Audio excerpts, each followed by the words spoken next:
जय हिंद दोस्तों, स्वागत है आपका अपने YouTube चैनल में। मैं जितेंद्र कुमार आप सब लोग का स्वागत करता हूं। उम्मीद करता हूं दोस्तों आप सब लोग अच्छे होंगे और अपनी पढ़ाई नियमित रूप से कर रहे होंगे। तो आज दोस्तों मैं आपको इस वीडियो के माध्यम से ये बताने का प्रयास करूंगा कि किस प्रकार से आप कम पढ़ाई करके आप सिलेक्शन को प्राप्त कर सकते हो। आप सीमित पढ़े दोस्तों, थोड़ा शॉर्ट पढ़े, उन्हीं चीज़ों को पढ़े जो एग्जाम की दृष्टि दोस्तों एग्जाम की दृष्टि से इंपॉर्टेंट है। एग्जाम के पॉइंट ऑफ व्यू की दृष्टि से जो इंपॉर्टेंट चीजें उन्हीं को आप पढ़ें, अनावश्यक चीजों से बचे, अनावश्यक चीजों को पढ़ने से बचे। तो ये दो वीडियो है दोस्तों, ये बनाया गया है जो प्रमुख युद्ध है अपने भारत देश के अंदर, जो भी प्रमुख घटनाएं हुई हैं, प्रमुख वॉर हुए हैं, प्रमुख लड़ाइयाँ हुई हैं, तो उससे संबंधित ये वीडियो है।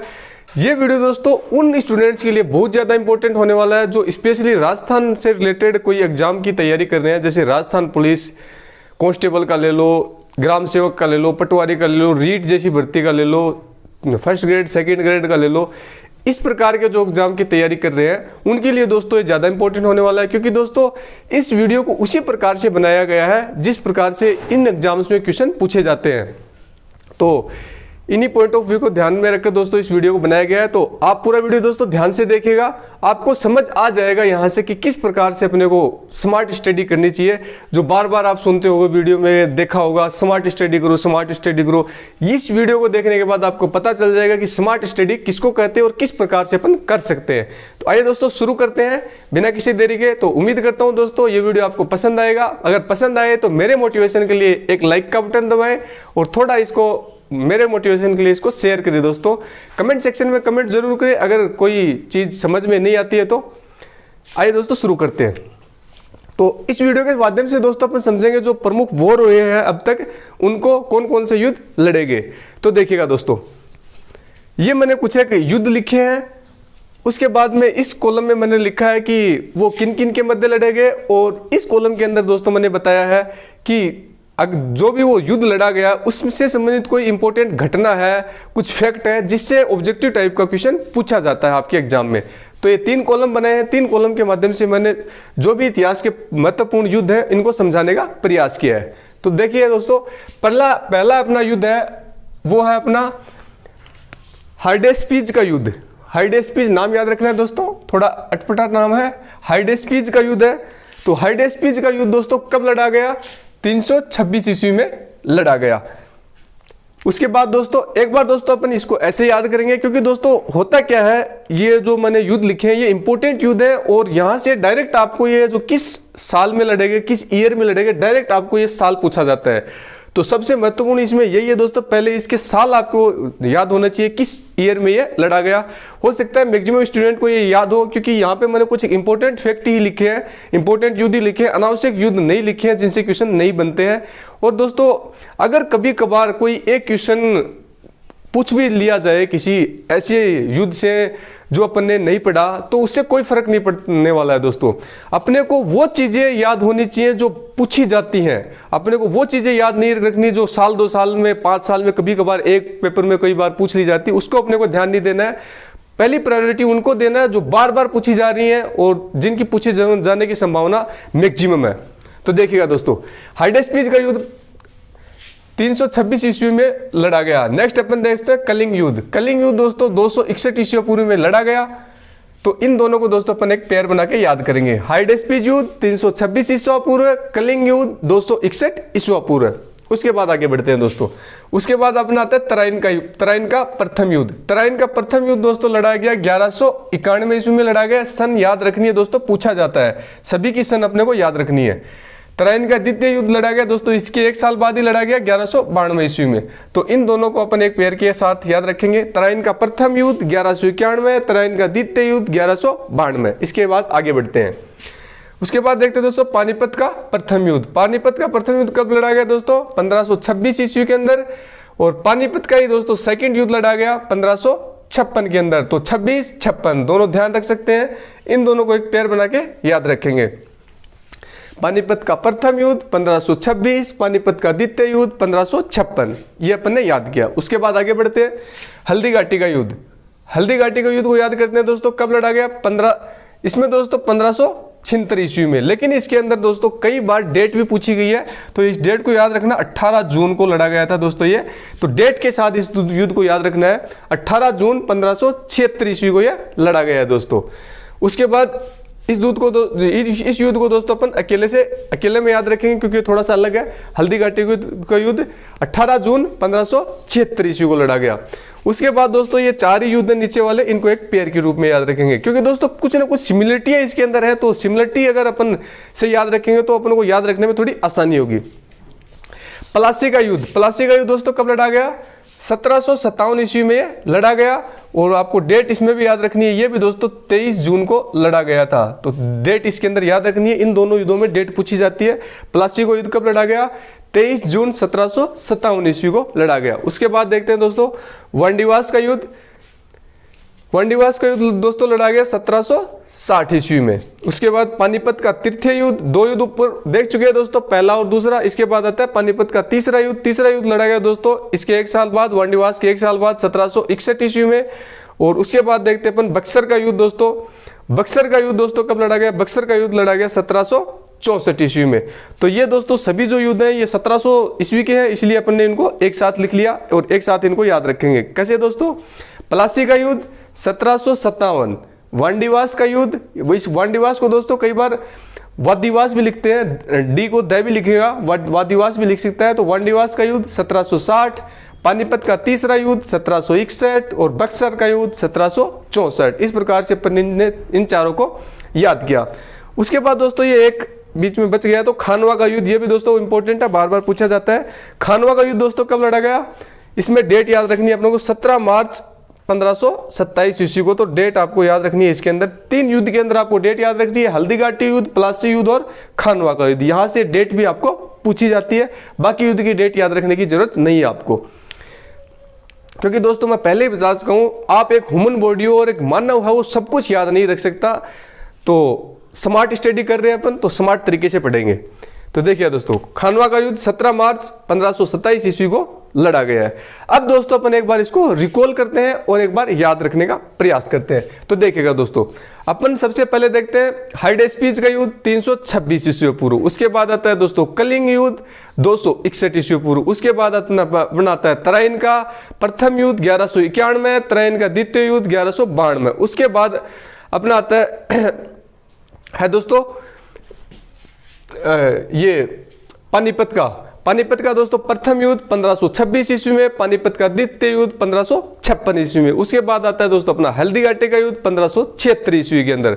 उसके बाद अपने आते हैं 1700 ईस्वी वाले, तो 1700 ईस्वी वाले प्लासी का युद्ध है दोस्तों 1757 में। फिर उसके बाद वनडिवास का युद्ध 1760 में, फिर उसके बाद प्लासी का पानीपत का तीसरा युद्ध 1761 और फिर अपन लास्ट में देखेंगे दोस्तों बक्सर का युद्ध अपना 1764 ईस्वी में। इस प्रकार से जो भी युद्ध है अपन ने सबको याद किया। नीचे अपन ने लास्ट एक और देखा था खानवा का युद्ध दोस्तों 1527 ईस्वी में। तो इस प्रकार से अपन इन सबको याद किया। आप सोचोगे ये तो सर आपके याद है, मेरे याद नहीं है। 1-2 बार दोस्तों आप इनको रिकॉल करोगे तो आपके भी याद हो जाएंगे। याद करने का तरीका मैंने बता दिया, पेयर बना के छोटे छोटे टुकड़ों में पढ़े, जल्दी याद हो कर पाओगे। इसके बाद दोस्तों अपन समझते हैं, ये तो अपन ने इनकी सन याद की, अब ये किस किस के मध्य लड़े गए अपन ये याद करते हैं दोस्तों। तो देखिएगा दोस्तों, हाइडेस्पीज का युद्ध है दोस्तों, साथ में अपन इनके संबंधित जो फैक्ट है महत्वपूर्ण, जिस युद्ध से पूछे जाते हैं उसी का युद्ध का फैक्ट मैंने लिखा है। जैसे कि हाइडेस्पीज के युद्ध से दोस्तों कोई इंपॉर्टेंट फैक्ट पूछा नहीं जाता, तो मैंने इसके सामने क्रॉस लगा दिया। क्रॉस का मतलब यहाँ से क्वेश्चन पूछे जाने की संभावना बहुत कम है, न के बराबर है। तो देखिएगा दोस्तों, हाइडेस्पीज का युद्ध कब लड़ा गया? 326 ईस्वी पूर्व लड़ा गया। और किस किस के मध्य लड़ा गया ये दोस्तों आपको ध्यान रखना है, क्योंकि ये दोस्तों पूछा जाता है। सिकंदर व पोरस राजा पोरस के मध्य या पोरस राजा के मध्य लड़ा गया। तो किसके मध्य लड़ा गया? हाइडेस्पीज का युद्ध सिकंदर व पोरस राजा के मध्य लड़ा गया। उसके बाद नेक्स्ट याद करते हैं कलिंग का युद्ध 261 ईस्वी में लड़ा गया। अशोक महान व किसके मध्य लड़ा गया? कलिंग देशों के जो शासक थे उनके मध्य लड़ा गया। अशोक महान व कलिंग देशों के शासक के मध्य लड़ा गया। यहां से मैं आपको एक बात और बता देता हूं, साथ में आपको ये भी बताता चलता हूं कि ये जो युद्ध लड़े गए थे इसमें किसकी विजय हुई, कौन जीतता था। तो जो हाइडेस्पीज का युद्ध है दोस्तों, इसमें जीता था सिकंदर महान। जो भी मैंने ये शासक लिखे हैं, इनमें जो पहला जो शासक लिखा है यही दोस्तों युद्ध को जीता है। तो और मैं आपको साथ साथ बताता भी चलूंगा, अगर किसी युद्ध में कोई अलग शासक जीता है तो मैं वो आपको बताता चलूंगा। तो हाइडेस्पिस के युद्ध में सिकंदर व पोरस राजा के मध्य लड़ेगा। सिकंदर महान की इस युद्ध में हुई विजय और पोरस राजा इस युद्ध में हार चुके थे। उसके बाद कलिंग युद्ध 261 ईस्वी पूर्व अशोक महान व कलिंग देश के राजाओं के मध्य युद्ध लड़ा गया था और इसमें दोस्तों अशोक महान जो सम्राट था इसकी हो गई थी विजय। अशोक इसमें युद्ध में जीत गया था। यह युद्ध इतना प्रचंड माना जाता है कि दोस्तों इसमें काफी सेनाएं मारी गई थी, काफी लोग मारे गए थे। तो इस युद्ध से अशोक महान काफी दुखी हुए, काफी व्यथित हुए और व्यथित होने के बाद उन्होंने युद्ध नहीं करने की एक धारणा बना ली थी। तो इस बिंदु को आप ध्यान रख सकते हो कि उन्होंने युद्ध नहीं करने की धारणा किस युद्ध के बाद बनाई? कलिंग युद्ध के बाद बनाई। क्वेश्चन एक इंपॉर्टेंट पूछा जाता है कि अशोक ने किस युद्ध के बाद बौद्ध धर्म को स्वीकार किया? तो ध्यान रखना है, युद्ध के बाद अशोक ने बौद्ध धर्म स्वीकार कर लिया था। किस युद्ध के बाद? कलिंग युद्ध के बाद। तो इस फैक्ट को आपको याद रखना है, कलिंग युद्ध के बाद अशोक ने बौद्ध धर्म स्वीकारा था। पूछा जाता है दोस्तों, ऑब्जेक्टिव के रूप में बहुत ज्यादा याद रखना है। इसके बाद नेक्स्ट देखते हैं तराइन का प्रथम युद्ध। तराइन का प्रथम युद्ध दोस्तों सभी को पता है 1191 ईस्वी में हुआ। किस किस के मध्य हुआ? पृथ्वीराज चौहान तृतीय, पृथ्वीराज तृतीय भी इसको लिख सकते हो डायरेक्ट, पृथ्वीराज चौहान तृतीय व मोहम्मद गोरी के मध्य लड़ा गया। तो इस चीज को आपको ध्यान रखना है दोस्तों, पृथ्वीराज चौहान तृतीय व मोहम्मद गोरी के मध्य लड़ा गया। जीता कौन इसमें? पृथ्वीराज तृतीय इस युद्ध के अंदर जीत गया और मोहम्मद गोरी इस युद्ध में बुरी तरह से पराजित हो चुका था। नेक्स्ट देखते हैं तराइन का द्वितीय युद्ध। तराइन का द्वितीय युद्ध दोस्तों 1192 ईस्वी में लड़ा गया। किस किस के मध्य लड़ा गया? पृथ्वीराज चौहान तृतीय व मोहम्मद गोरी के मध्य ही लड़ा गया था। इन दोनों युद्ध को आप एक साथ, मैंने इधर भी साथ याद करवाया तो इधर भी आप साथ याद रखेंगे। पृथ्वीराज तृतीय व मोहम्मद गोरी के मध्य लड़ा गया। लेकिन इस युद्ध में दोस्तों मोहम्मद गोरी की विजय हुई और पृथ्वीराज चौहान है इस युद्ध में हार गया था। पृथ्वीराज चौहान तृतीय इस युद्ध में हार चुका था। तो द्वितीय युद्ध में तराइन में मोहम्मद गोरी जीत चुका था। उसके बाद देखते हैं दोस्तों, उसके बाद आता पानीपत का प्रथम युद्ध। पानीपत का प्रथम युद्ध 1526 ईस्वी में किस किस के मध्य लड़ा गया? इसे दोस्तों इंपॉर्टेंट फैक्ट है बताना, आपको भूल गया, यहां से आप याद रखिएगा। पानीपत का जो सेकंड युद्ध लड़ा गया था, पानीपत का नहीं सॉरी तराइन का जो सेकंड युद्ध लड़ा गया था दोस्तों पृथ्वीराज तृतीय व मोहम्मद गोरी के मध्य, इसमें दिल्ली में गुलाम वंश की स्थापना हुई। पूछा जाएगा आपसे ऑब्जेक्टिव के रूप में, दिल्ली में गुलाम वंश की स्थापना किस युद्ध के बाद हुई? तो तराइन के द्वितीय युद्ध के बाद हुई। ध्यान रखना है। भारत में पहली बार मुस्लिम साम्राज्य की स्थापना किस युद्ध के बाद हुई? भारत में पहली बार मुस्लिम साम्राज्य की स्थापना भी तराइन के सेकंड युद्ध के बाद हुई।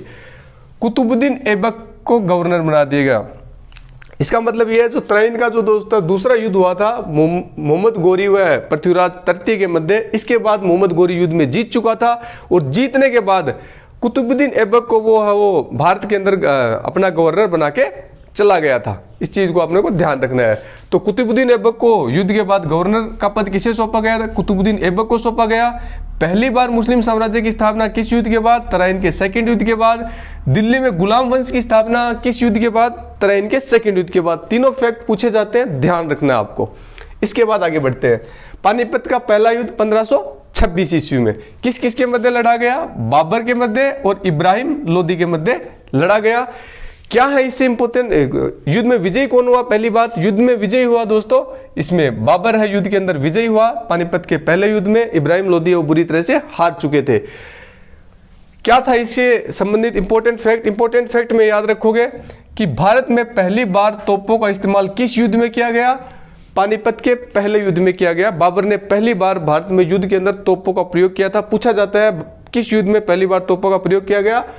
पानीपत के पहले युद्ध में। किसने किया? बाबर ने किया। नेक्स्ट, सुल्तान को बादशाह कहा गया। इस पॉइंट को याद रखोगे। किस युद्ध के बाद जो दिल्ली के शासक थे उससे पहले सुल्तान कहे जाते थे, लेकिन ये जो युद्ध हुआ दोस्तों, इस युद्ध के बाद में दिल्ली के शासक जो सुल्तान कहे जाते थे, सुल्तान के बाद में अब उनको बादशाह कहा जाने लगा। कहने का मतलब बाबर है वो बादशाह कहलाने लगा था। किस युद्ध के बाद? पानीपत के पहले युद्ध के बाद। तो इसको अपने ध्यान, दो बिंदुओं का आप ध्यान रख सकते हो। पहली बार तोपों का इस्तेमाल पानीपत का प्रथम युद्ध। सुल्तान को बादशाह किस युद्ध के बाद कहा जाने लगा? पानीपत के प्रथम युद्ध के बाद। इससे आगे बढ़ते हैं दोस्तों। पानीपत का सेकंड युद्ध कब हुआ? 1556 ईस्वी में। किस किस के मध्य लड़ा गया? अकबर व हेमू। अकबर व हेमू के मध्य लड़ा गया था दोस्तों। तो हेमू दोस्तों कौन था, कई बार थोड़ा डीपली अगर क्वेश्चन पूछे तो आपसे ये भी पूछ सकता है हेमू वो कौन था। तो अफगानी शासक था दोस्तों, अफगानी शासक का नाम क्या था, आदिल शाह। अफगानी शासक था आदिल शाह, इसका सेनापति था दोस्तों हेमू। तो डायरेक्ट पूछा जाए पानीपत का सेकंड युद्ध किसके मध्य लड़ा गया, तो अकबर व हेमू के मध्य लड़ा गया। अब अगर हेमू का नाम डाल के ना दे, ये दे दे कि आदिल शाह है, तो आपको वो ऑप्शन राइट लगाना है, क्योंकि आदिल शाह का ये सेनापति था हेमू। तो अकबर व हेमू के मध्य लड़ा गया, ज्यादातर हेमू ही मिलेगा आपको ऑप्शन में। तो अकबर व हेमू के मध्य लड़ा गया। हेमू कौन था, अफगानी शासक था, आदिल शाह इसका सेनापति था। इस युद्ध के अंदर दोस्तों जीता कौन, इस युद्ध के अंदर अकबर की विजय हुई। पानीपत के सेकंड युद्ध के अंदर अकबर की विजय हुई और हेमू वो युद्ध में हार चुका था। इससे इंपॉर्टेंट फैक्ट दोस्तों पूछा नहीं जाता, इसलिए मैंने क्रॉस लगा दिया। आगे बढ़ते हैं। अब आता है दोस्तों हल्दी घाटी का युद्ध। हल्दी घाटी का युद्ध 1576 ईस्वी में लड़ा गया। डेट याद रखनी है 18 जून 1576 ईस्वी को। किस किस के मध्य लड़ा गया, अकबर महान व महाराणा प्रताप के मध्य लड़ा गया था। इस युद्ध से इंपॉर्टेंट फैक्ट जाने। पहली बात तो जीता कौन दोस्तों, इस युद्ध के अंदर अकबर है दोस्तों वो विजयी हुआ था हल्दी घाटी युद्ध के दौरान, और महाराणा प्रताप वो युद्ध में पराजय हुए थे, युद्ध हार चुके थे।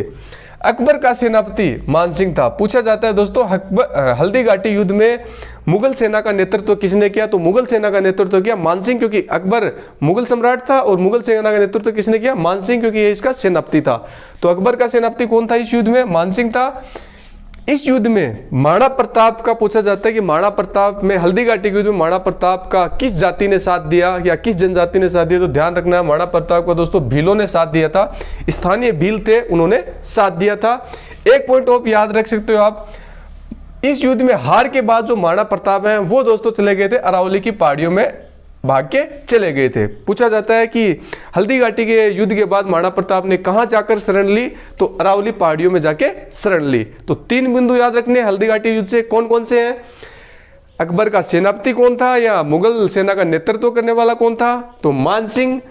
महाराणा प्रताप का किस जनजाति ने साथ दिया, भील। और प्रताप युद्ध में हार के बाद कहां चला गया, वो चला गया अरावली की पहाड़ियों में। नेक्स्ट देखते हैं दोस्तों, अब अपन देखते हैं प्लासी का युद्ध। प्लासी का युद्ध दोस्तों लड़ा गया 1757 में। डेट आपको यहीं भी याद रखनी है 23 जून, 18 जून ही दोस्तों, ये 18 जून और ये भी जून, तो इजी में इन दोनों को आप याद रख सकते हो। प्लासी का युद्ध 23 जून 1757 ईस्वी में लड़ा गया। किस किस के मध्य लड़ा गया, अंग्रेजों व सिराजुद्दौला के मध्य लड़ा गया।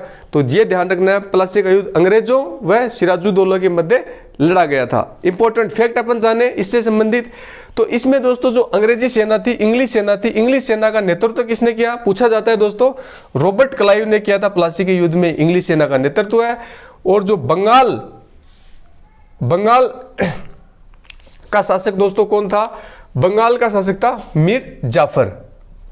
बंगाल की तरफ से दोस्तों ये जो युद्ध लड़ा गया था दोस्तों प्लासी का युद्ध, इसमें बंगाल की सेना का नेतृत्व किसने किया था, बंगाल की सेना का नेतृत्व किया था मीर जाफर ने। और अंग्रेजों का जो सेनापति कौन था, अंग्रेजों का सेनापति था रॉबर्ट क्लाइव। तो इस बिंदु को अपने को, दोनों ही बिंदुओं को अपने याद रखना है। प्लासी के युद्ध में बंगाल सेना का नेतृत्व है मीर जाफर ने किया और अंग्रेजी सेना का नेतृत्व रॉबर्ट क्लाइव ने किया। किसके मध्य लड़ा गया, अंग्रेजों व सिराजुद्दौला के मध्य लड़ा गया था। नेक्स्ट देखते हैं दोस्तों वांडीवास का युद्ध या वादिवास का युद्ध। वांडीवास या वादिवास का युद्ध 1760 ईस्वी में लड़ा गया। ब्रिटिश कंपनी व फ्रेंच कंपनी के मध्य दोस्तों ये लड़ा गया था। जैसा कि सभी को पता है, आधुनिक इतिहास अगर पढ़ा होगा तो अपने देश में अनेक यूरोपीय कंपनी आई थी। सबसे पहले पुर्तगाली आए, फिर डच आए, फिर अंग्रेज आए, फिर डेनिश आए, फिर फ्रांसीसी आए। इस प्रकार इनका क्रम भी पूछा जाता है कि पहले कौन सी आए, बाद में कौन सी आए, ऑब्जेक्टिव के रूप में, तो आप याद रख सकते हो। तो अंग्रेज व दोस्तों ब्रिटिश कंपनी और फ्रेंच इंडिया कंपनी के मध्य कौन सा युद्ध लड़ा गया, वांडीवास का युद्ध लड़ा गया 1760 ईस्वी में लड़ा गया। इस युद्ध में दोस्तों कौन जीता, इस युद्ध में ब्रिटिश कंपनी है वो युद्ध के अंदर, कहने का मतलब जो ईस्ट इंडिया कंपनी है, ब्रिटिश ईस्ट इंडिया कंपनी वो युद्ध में जीत गई। और जो फ्रेंच ईस्ट इंडिया कंपनी थी वो युद्ध में हार चुकी थी। और यहीं से दोस्तों फ्रांसीसियों का अंत हो चुका था। एक प्रकार से आप कह सकते हो फ्रांसीसी हार चुके थे इस युद्ध में और अंग्रेजों का पूरी तरह से भारत के ऊपर वर्चस्व स्थापित हो चुका था। इससे संबंधित इंपॉर्टेंट फैक्ट अपने से पूछे नहीं जाते, इसलिए अपन ने नहीं लिखे। उसके बाद अपन देखें पानीपत का तीसरा युद्ध 1761 में लड़ा गया। किस किस के मध्य में लड़ा गया, अहमद शाह अब्दाली व मराठों के मध्य लड़ा गया था। विजय किसकी हुई? विजय हुई दोस्तों इसमें अहमद शाह अब्दाली की। अहमद शाह अब्दाली ने इस युद्ध में मराठों को बुरी तरह से परास्त कर दिया था और इसके बाद मराठों की शक्ति बिल्कुल खत्म हो चुकी थी दोस्तों। नेक्स्ट अपन देखते हैं बक्सर का युद्ध। बक्सर का युद्ध लड़ा गया 1764 ईस्वी में। अंग्रेजों व अवध के नवाब थे उस समय सिराजुद्दौला, मीर कासिम जो उस समय बंगाल के नवाब थे दोस्तों, और मुगल जो सम्राट थे उस समय वो थे शाह आलम द्वितीय। तो इन शासकों से लड़ा था युद्ध। किसने? अंग्रेजों ने लड़ा था। और इस युद्ध में विजय कौन हुए? अंग्रेज विजय हुए थे। और बक्सर के युद्ध के बाद दोस्तों कहा जाता है कि पूरी तरह से अंग्रेजों का भारत के ऊपर अधिकार हो चुका था पूरी तरह से, क्योंकि दोस्तों यहाँ पे इन्होंने क्या किया? मुगल सम्राट को भी हरा दिया है, बंगाल के नवाब को भी हरा दिया है, अवध के नवाब को भी हरा दिया, तीनों ही नवाबों को हरा दिया। कहने का मतलब पूरी तरह से अंग्रेजों का अधिकार हो चुका था भारत पे। किस युद्ध के बाद? बक्सर के युद्ध के बाद। तो इसको अपने को ध्यान रखना है। यहां से संबंधित इंपॉर्टेंट फैक्ट पूछा नहीं जाता है। किस किस के मध्य लड़ा गया बक्सर का युद्ध? तो ये ध्यान रखना है, अवध का नवाब सिराजुद्दौला, बंगाल का नवाब मीर कासिम और मुगल सम्राट थे शाह आलम द्वितीय। तो ये तीनों ही नाम आपको याद रखने हैं। अब एक लास्ट देख लेते हैं दोस्तों, खानवा का युद्ध। खानवा का युद्ध 17 मार्च 1527 ईस्वी को लड़ा गया। बाबर व राणा सांगा के मध्य लड़ा गया था। तो इस युद्ध में दोस्तों कौन जीता? इस युद्ध में बाबर की विजय हुई। और एक क्वेश्चन इसमें बार बार आपसे पूछा जाता है और देखने को भी मिला हुआ, किस युद्ध के बाद बाबर ने गाजी की उपाधि धारण की? इंपॉर्टेंट क्वेश्चन है, याद रखना है। तो बाबर ने दोस्तों खानवा के युद्ध के बाद गाजी की उपाधि धारण की थी। तो क्वेश्चन है, बाबर ने गाजी की उपाधि किस युद्ध के बाद धारण की? खानवा के युद्ध के बाद धारण की। तो ये दोस्तों कुछ इतिहास से संबंधित कुछ महत्वपूर्ण युद्ध थे, महत्वपूर्ण इंपॉर्टेंट वॉर है। अपन ने इस वीडियो के माध्यम से इन सबको समझा और अपन ने इनको याद किया। अब मैं दोस्तों उम्मीद करता हूं कि आप अगर एक बार में आपसे अगर ये वीडियो समझ के आप याद नहीं कर पाओ तो आप इस वीडियो को 2 बार देखिए। यहां से स्पेशली मैं आपको बता रहा हूं, राजस्थान पुलिस कांस्टेबल के आप लास्ट के कितने भी साल के आप ईयर के पेपर उठा के देख सकते हो। यहां से आपको क्वेश्चन देखने को मिलेगा। अगर क्वेश्चन आपको देखने के लिए मिलता है तो आपने अगर ये वीडियो देखा तो आप उस क्वेश्चन को बना पाओगे, ये मैं दावा करता हूं दोस्तों। तो यहां से आप मैक्सिमम क्वेश्चन बना पाओगे। कुछ एक दोस्तों अन्य युद्ध हैं, वहां से भी कभी कभार क्वेश्चन न के बराबर पूछा जाता है, तो उनको अपने को ध्यान नहीं रखना है। जो इंपॉर्टेंट थे वो सब मैंने आपको बता दिए। उम्मीद करता हूं दोस्तों वीडियो आपको पसंद आएगा और समझ भी आया होगा। अगर ऐसा हुआ है तो मेरे मोटिवेशन के लिए थोड़ा इसको अपने दोस्तों के पास शेयर करें, ताकि मेरी जो मुहिम चला रही है मैं आप लोगों को एक सही दिशा प्रदान कर सकूं, उसमें मैं कामयाब हो सकूं। मिलते हैं दोस्तों नेक्स्ट वीडियो में अगले टॉपिक के साथ। जय हिंद, जय भारत। पूरा वीडियो ध्यान से देखने के लिए आपका बहुत बहुत धन्यवाद, दिल से आभार। Thank you.